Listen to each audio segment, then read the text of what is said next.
Hey, what up? It's Brad with Home Love Construction. Welcome to the Critical Path podcast. I'm here with my friend Davide. We're here in Miami. In Miami? In Miami. Thank you, Brad. Thank you for having me here. Yeah, bro. Yeah, of course. It's an honor. Why don't you introduce yourself, kind of talk about like who you are and what you do. I'm really excited for this because we are almost like we're so parallel in what we do that you're going to be like, oh, and I did that. Anyways, introduce yourself. Yes. So I originally come from Italy. I came to this country like 8 years ago. I didn't speak any English, know nothing about business. My family doesn't come from a background in business. Yeah. I came here. I had a little bit of background in construction, electrician especially. Mm-hmm. And when I came to this country, I started working for an Italian construction company. Yeah. And we were building houses in Miami Beach here on the golf course, $1 million houses with no system, no structure, no nothing. Yeah. And I say just blueprints. Just blueprints and a little truck was a van, like a yellow van, and a couple of tools and building houses. Yeah. And I say if they are successful in what they're doing, I can crush it.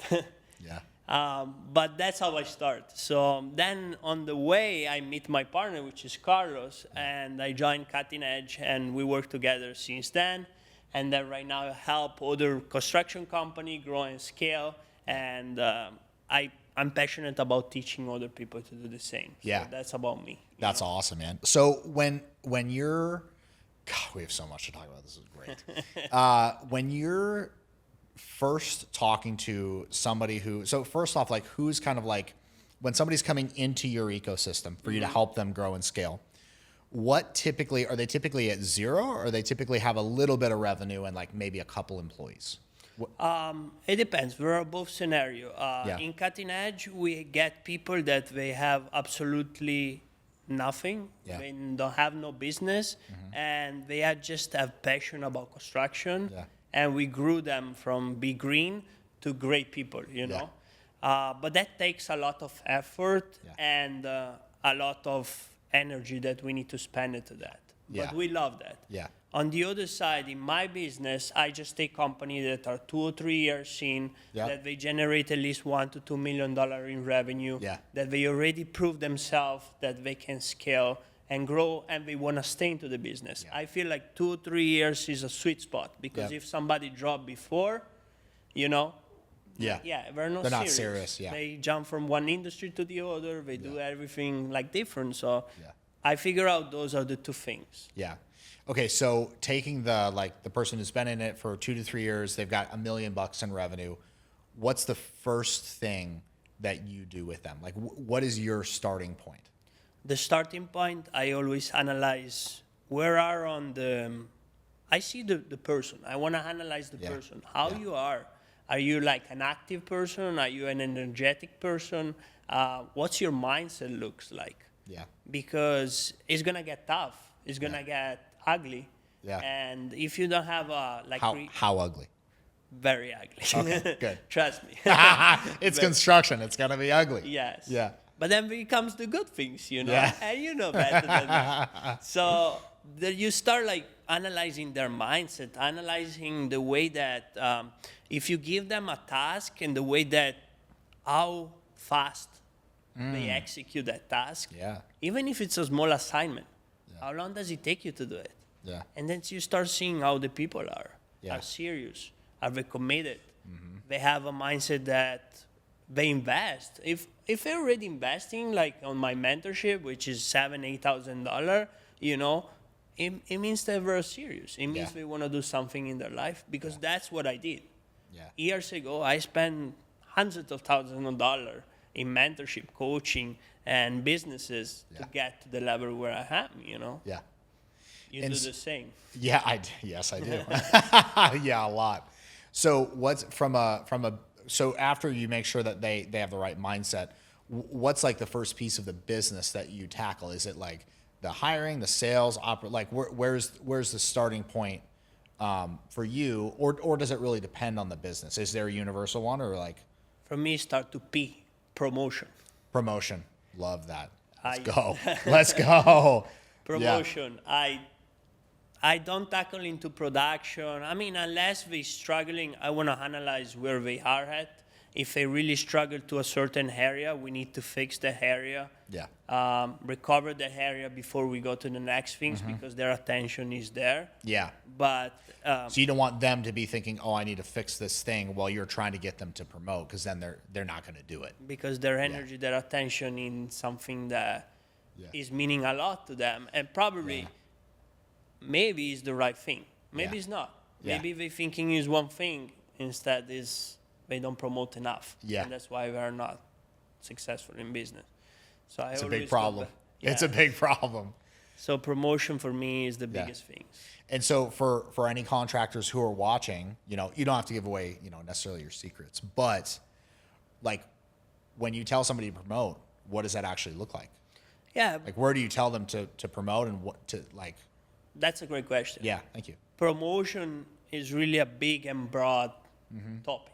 Yeah. You know, we can stay here the whole day. But I think, I mean, you can always go back and see what was the successful action that you did to get you to $1 or $3 million. Yeah. And look at those actions and continue to do something like that and improve on the top of those actions. Yeah. I don't know, let's say you met those $1, $2, $3 million project through networking event. Yeah. So if that's the case, continue investing more time and effort toward or money toward those networking events. Yeah. Which is a very, I think like referral and personal connection in our business, it's where the money is. Yeah, that's for me. That's how we got our business from like 1 to 3 million, is personal referrals. That didn't take us to like where we are like right now, which is like 10 million ish. It didn't have the legs to go all the way there. But yeah, that's like for somebody who's at the $1 million level. I'm so glad you said that, because that's what I tell people to do. I'm like, look, if you're at that size, you probably only have like maybe 4 employees. Probably less. And you just need to get business first, and then you need to hire the people in to then handle that business. You know what I mean? Like, a lot of people think that they can't. I think this is actually one of the key things that keeps contractors thinking too small, is they think that they have to have the employees to do the job on the day that they sell the job. And for me, that's more of like a nice to have. Like, when we close a project, I don't know who the hell's going to do the project. I mean, obviously we have a pool of subs and stuff and whatever, like, but it's like, we will figure out, like, part of our system is, okay, let's figure out who's going to actually do this. But that doesn't come before the sale. And so many contractors think that it has to come beforehand. Yeah. Right? Yeah. So when it goes into, like, we could probably actually segue into hiring here, because hiring is like a major point of crazy for contractors. How do you think about hiring? Like, what's your kind of like philosophy on hiring in a construction company? Well, it depends a little bit how you're structuring. If you have people that they working for you inside of the company, or if you hire subcontractors. So that's our 2 different topics. Yeah. If you hire people, Well, maybe we can split it out, and like, do you guys sub most everything out? Yes. Like the trades? We like do too. 90%. Yeah, same. So when it's talking about like office staff, so you know your PMs, your salespeople, your your managers, your HR people, stuff like that. I think we can just focus on those people, because for me, I see those people as those are like the key people who, if you get them really right and they're really productive, dude, boom, to the moon. Yeah. You know. So with that in mind, what's your philosophy? That's a great question, and I don't have a perfect recipe, but Sure. I'm starting with the mistake I did. Yeah. I was hiring people in the past and thinking about, okay, I train them and teach them how to do the work. Yeah. Right now, most likely, if you are a $1 to $3 million company, you don't have enough money to pay those people. But right now, I start to change my mindset. Yeah. I say I hire people that they know more than me. That they teach me how to run a project successfully. Yeah. That not just they teach me, but they prove themselves, and they show me that in the past they have a track record that they produce their RPM. Okay, which project did you done it? Show me. Do you have some contact reference that I can call and they prove me that you were successful running that project. How many people do you have under me? I also pull up a blueprint and I tell them, hey, can you read me this? What this symbol is saying to me? Yeah. To just understand that they actually know what they're talking about. Yeah. Oh, you done residential? Great. How many more or less inspection I have if I have this project? Yeah. It's a 7,000 square feet home. Yeah. How many inspection do I have? Yeah. And if they're right on the spot telling me the answer and do not hesitate, I know that those people have done it something. Yeah. Totally. And then I see their attitude, their willingness to do things, they're like, hey, it's not about the money. I'm here. I want to grow in a company, in an environment that we get to the next level. Those are the people with the great attitude and the one that most likely get the job. Yeah, totally. Yeah, for us, we always look at, attitude is kind of really our number one thing. Like if somebody has a great attitude and they have even just a little bit of experience, we're like, okay, great, we'll take you. Come here. Because those people we've found are just so just hard to come by. The really hard workers who just really just hammer and tongs every day, just really pound it out. We're building companies out of a world of broken people, right? So when you find somebody who's not broken, that's wow, you were a gem, So I did want to ask, did Cutting Edge ever have in-house employees, people who did the labor, or have you always subcontracted? No, before years ago, we were having opposite. 90% was our people and 10%. Dude, I love this. We did the same thing. Yeah. Same exact thing. But now, to tell you the truth, we're going to go back again to hire more people. Yep. It's going to be hard. I feel it's one of the hardest things. Yeah. But it gives you more control. Yeah. When you need something, you know that those people, if you build it right and are your people, you can always, hey, at 5 p.m. in night on Saturday, I need somebody to help me out with that. Yeah. And I have designers that they require white glove services. Yeah. So when they call, they don't understand any excuses. Yeah. They want somebody to get there and get the job done. Yeah. And because they pay for that. Yeah. And that's the type of client that you want. Yeah. And so when you have somebody in the house, I feel you have more control over those things instead of a subcontractor that is telling you, oh, I'm drinking, I'll see you Monday. Yeah. Bye-bye. I don't know if it happened to you, but... Yeah. Yeah. So that's really interesting. So are you going to, are you going to invest in training facilities for those people? Like doing more training? Yeah. Yes. Yeah. Because now you're at a scale where you can actually take the time to set something up to train them. Yes, we create checklists, we create policies, we create training. Let's go. You need to constantly train them.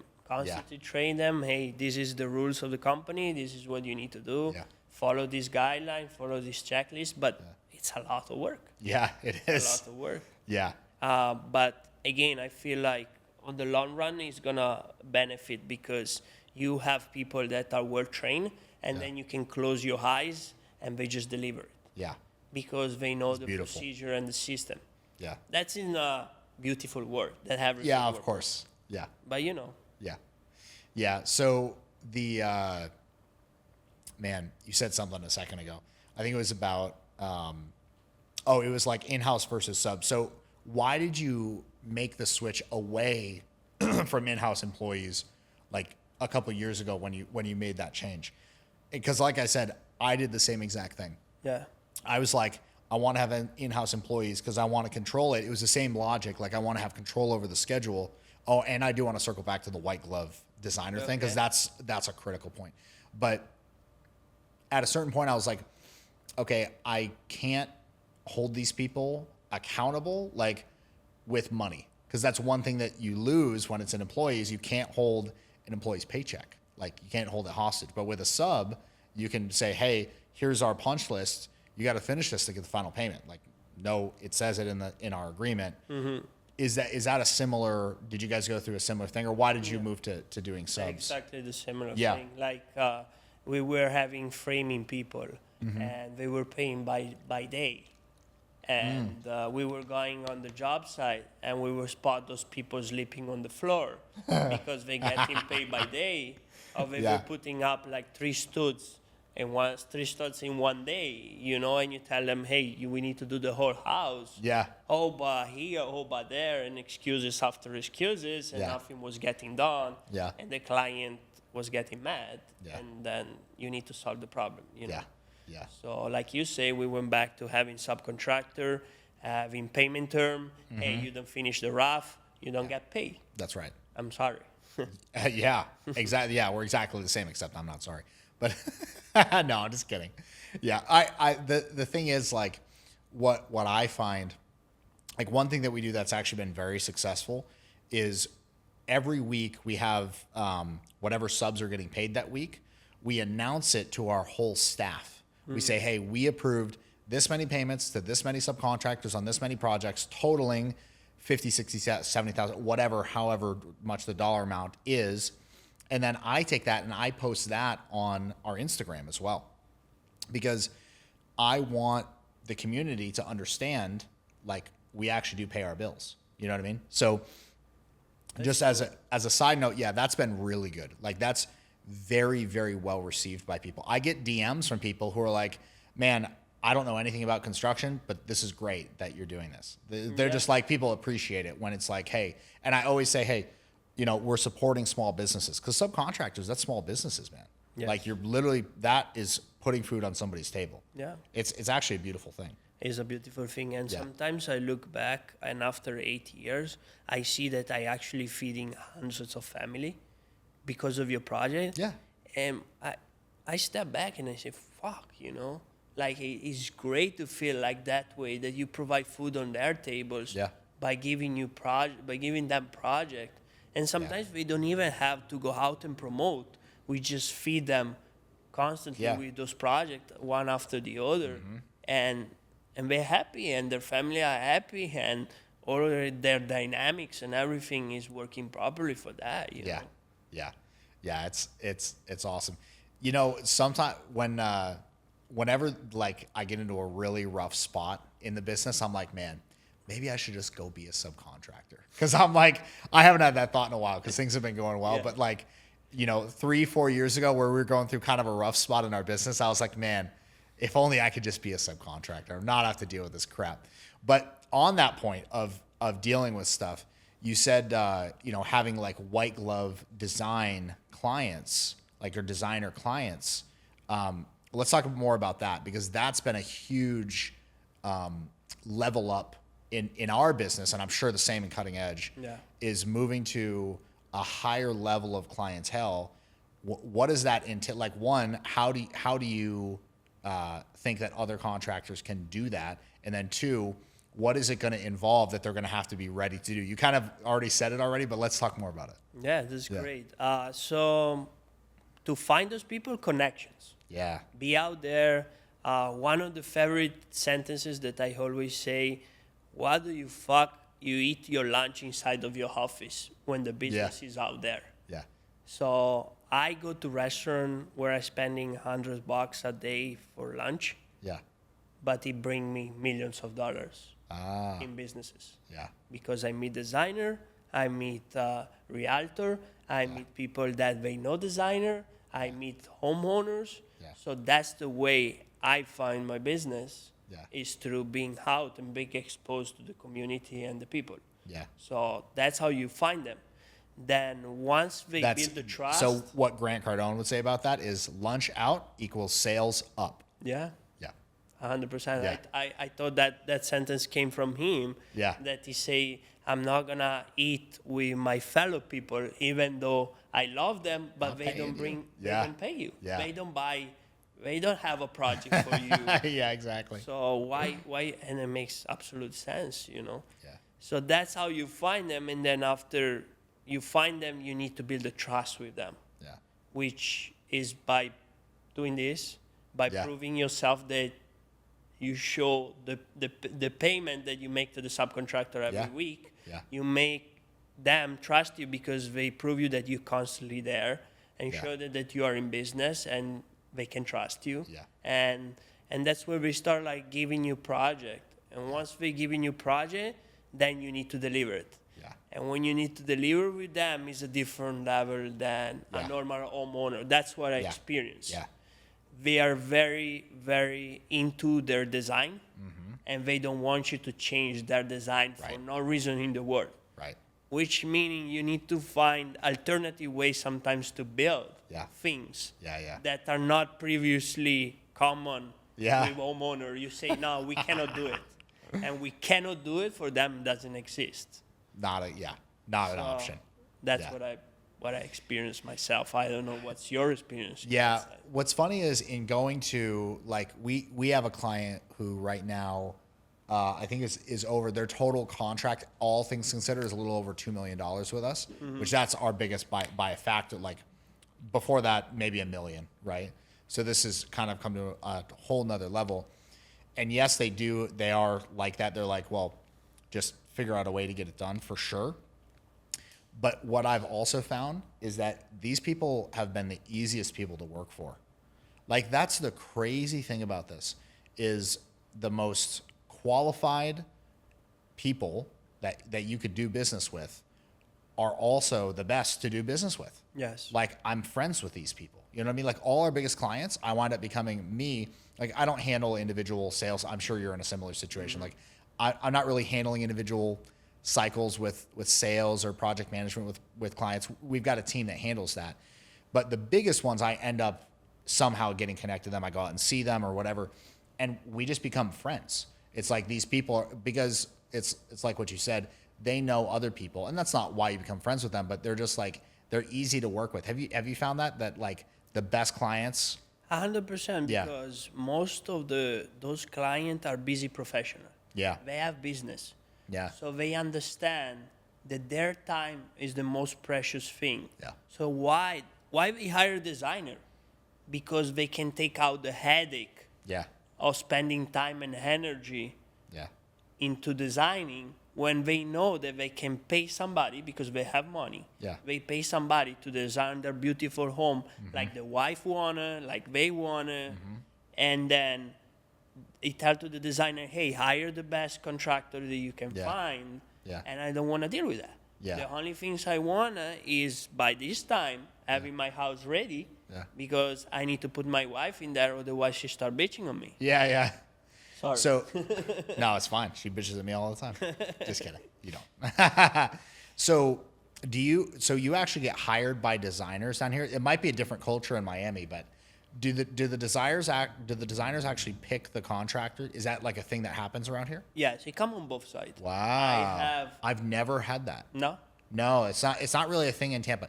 It's growing. Like you got to realize, my market is like the Tampa Bay area. We're based in Clearwater, but we do a lot on both sides. There's a bridge, and we do a lot on both sides. Here in Miami, where you are, and thank you for having us in your beautiful city. No, thank you for having me here on the podcast. Yeah, of course, man. So that's interesting that there's more of like a design-driven construction process here. Yeah, because I feel like those people with money, they don't have the time. Yeah. And when they have the time, they don't want to deal with the contractor the contractor can build, but what is going to build? Yeah. And the what, it comes from the designer. Yeah. The designer puts together all this beautiful rendering, all of the things, so they can visualize it. Yeah. And that's where everything starts. The pre-construction starts from there, and then gets feed into the funnel with the contractor below the designer. Below, together as a team. Yeah, of course. Yeah. Dude, trust me. Yeah, if you don't work well with the designer, that project is going to be terrible, like 100% of the time. It's gotta go well. So have you guys done any work like bringing design in-house or managing design for people or anything like that? Like, is it ever your first and then you bring the designer with you? Yes, right now we don't do a full-blown design with 3D rendering in the house. Yeah. But we do construction plans. Yeah. Because we cannot work with architectural plans. Sure. That's another mistake that we have done in the past. Yeah. That we were just building out of architectural plans. Yeah. And there were so many mistakes and so much money that we have lost. that we integrate construction plans with elevation, Yeah. with material. We choose the material for them. We give 3 options, and then they can choose out of those 3 options. So at least we know what we're gonna install, and what we're gonna do. You know, and by doing that, we reduce the mistake. So just make sure I'm following you. The difference between architectural and construction plans. Architectural would be like a drawing with dimensions, right? Like just floor plans, and maybe a couple elevations of the exterior. Versus construction plans would be like almost every wall that has a specific finish on it is detailed, or like just a higher level of detail. Yes, because architectural plan usually, I don't know how it is in Tampa, but here you need permit for almost everything in construction. Totally the same. So you need to hire an architect, but the architect come in on a early stage when the client, he knows that he want an extension of the house or a new construction, but he doesn't know the finishes. He doesn't know what he's going to install on the floor. He doesn't know the light that he's going to put. He doesn't know anything. So he create those blueprints, what we call blueprints, for just city purposes. Okay, there are those switches, those outlets, those things, but it doesn't tell you the exact location of where I want that outlet or where I want that switch or okay, I want a tile in which wall? This wall, this wall. How you want the cut of the tile? You want a 45? You want which edges? All of those details are not in those architectural plans. Okay, so you're taking those as a service. You're taking those and filling in all those details that you're going to need to know anyways. I need to know anyway. So why don't do it in the pre-construction phase? Have everything filled up so I can bid properly, and also the subcontractor knows what they're gonna install or what they're gonna provide and supply and everything. So I want to tell you something crazy that we do. So about 2 years ago, I was looking and I'm like, okay, I was literally doing the Grant Cardone thing. I was like, okay, who has my money? I was literally like, I gotta figure this out. Like, who has my money? Because we were still small and it just wasn't growing as fast as I knew it could. Because in construction, you can grow so fast, so quick. Yes. Like, it's a beautiful industry because of that. Big projects means you can grow faster. So I'm like, okay, who has my money? Like, who? And I looked at it, I'm like, okay, my best clients were people who came to me with like a vision, and then I referred them to some sort of like a designer or architect or something, and then they came back with the vision and then hired us, assuming the architect or whoever didn't F it up, right? So I'm like, I wonder if I could control that even more. And what we did is we actually created a division in our company that does design. So we take it from and this is just the way that we've set it up that works for us, but I do really, I know a lot of other contractors who implement this, and it just makes their business go bananas, is you can take somebody who has nothing, no plans, no anything, sell them something, make a little bit of money off of it. We don't make shit off our designs, but it's something, right? It's like a little teeny bit. And then you have control of that client, right? Like, you have control of that job. You're taking responsibility for it more than any other contractor will. So it would make sense for them to then hire you when the design and the plans are done, right? So we now offer that to people as basically kind of like an introductory service. Like, that's a simple intro service that they can buy from us. Then they can hire us to also do the construction, or not. If they just want to take the design and go do whatever with it, build it themselves, bid it out, whatever. Most of them wind up hiring us because it's kind of a no-brainer. You're building the relationship. Yeah, You're building that's the right. trust. And it gives us the opportunity to, you know? And you have enough time to build that relationship. Yeah. Because you're going to have probably, correct me if I'm wrong, but 2-3 months at least that you start building the relationship. Unless with it's them very on the simple. designing. Unless it's very simple, that is a week or 2 weeks. Yeah. But in 2 months, how many touch points you do with those people? Like, you continue the interaction, and then you transition that pre-construction phase to the salesperson, and it's not even a sale anymore. Yeah. It's just, okay, this is the design. It's literally just working out the details at that point. This is the design. These are the details. Yeah. Let's continue with the construction. Yeah. And it's like a dance that you continue with. Yeah. So when you guys are signing projects, do you prefer to sign a contract in your office? Or, because I've seen the cutting edge, I've seen videos on Instagram and stuff of the cutting edge office. You guys have a beautiful office mocked up. Thank you. Like, well done. It's fucking beautiful, man. And so do you prefer to sign people in the office, or do you go to their home and sign? Like, what's the more common thing that you do? 100% in the office. You do? Yes. Wow. Yeah. There is a policy actually that we have it that Yeah? you need to bring the person. The third step Wow. is a presentation, and it Yep. needs to be in the office, and that's where we're closing. Wow. Why is that? Because you want to show the family, you want to Yeah. show that you have a team, that Yeah. you're not by yourself. Because if you constantly go to their house, Yeah. they don't get exposed to, okay, who else you have in the team? Yeah. You could be the guy with the truck Yeah. coming to your house, and then you sign a contract, Yeah. Like that, they get exposed. We introduce everybody, each of the team members inside of the office, and Yeah. that's, I feel like they feel like home, they feel comfortable to sign a contract, Yeah. Dude, that's awesome. I saw, I forget maybe it was something that Carlos posted or something, or maybe it was on the main Cutting Edge page.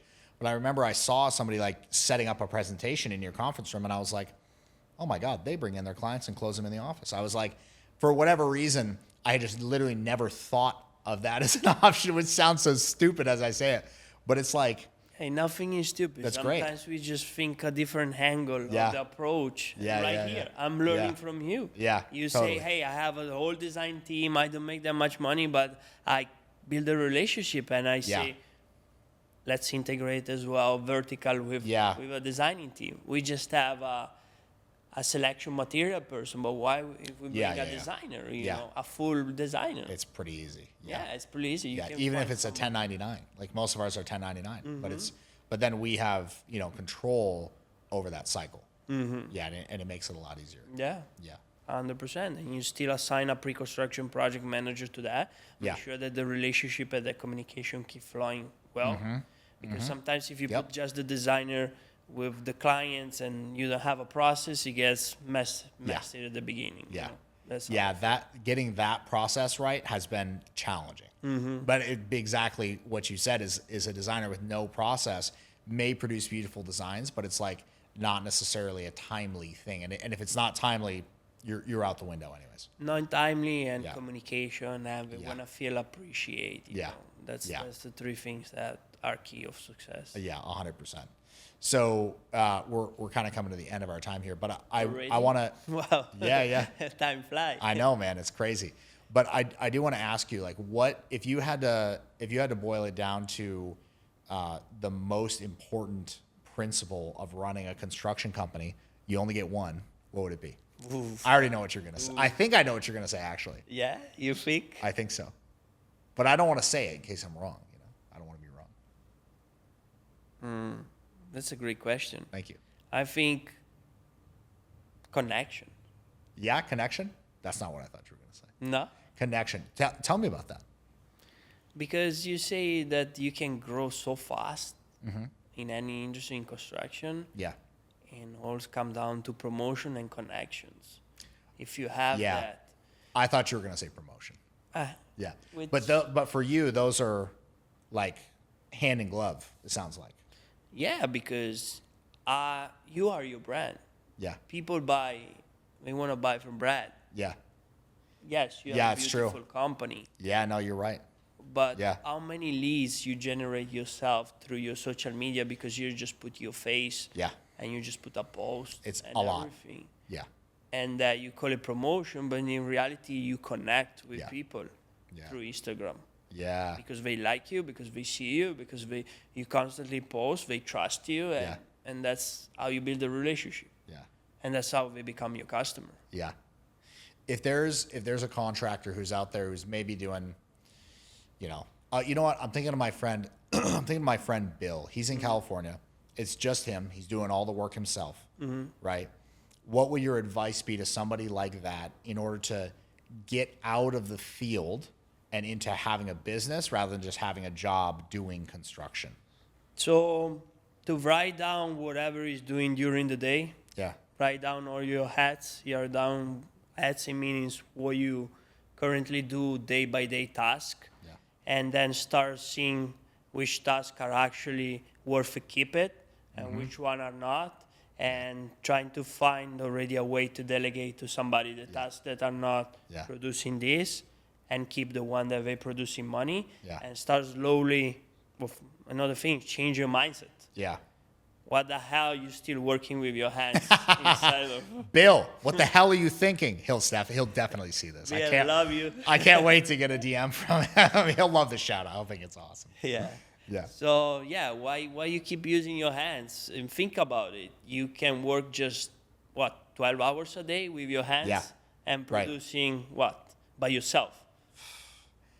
If you're really good, maybe $500 a day. Maybe 500. If you're killing it.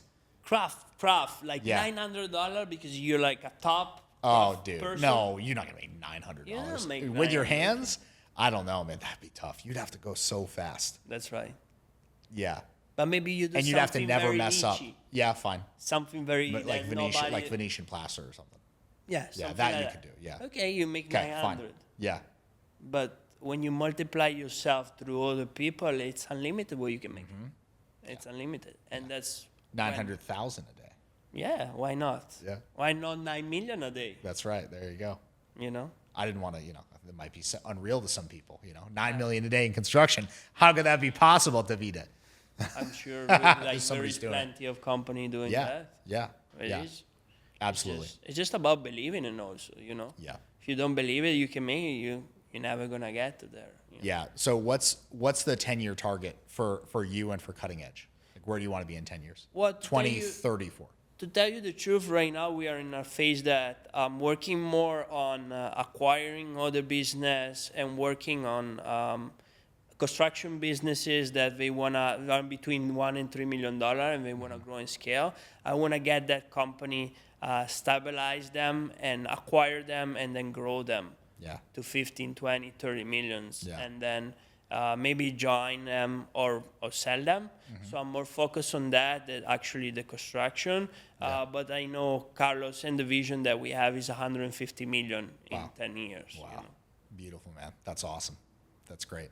So how can people find you on social media? If somebody wants to connect with you, this Italian man in the striped shirt, how can they find you? Italian man. So it's Davide, Davide, with an E in the end. Make sure you put the E, _NICCO.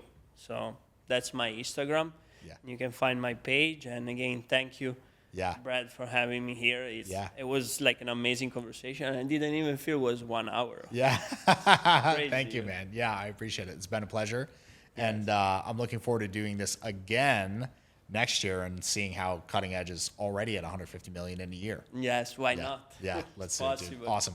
Thank you, brother. I appreciate it. I appreciate you.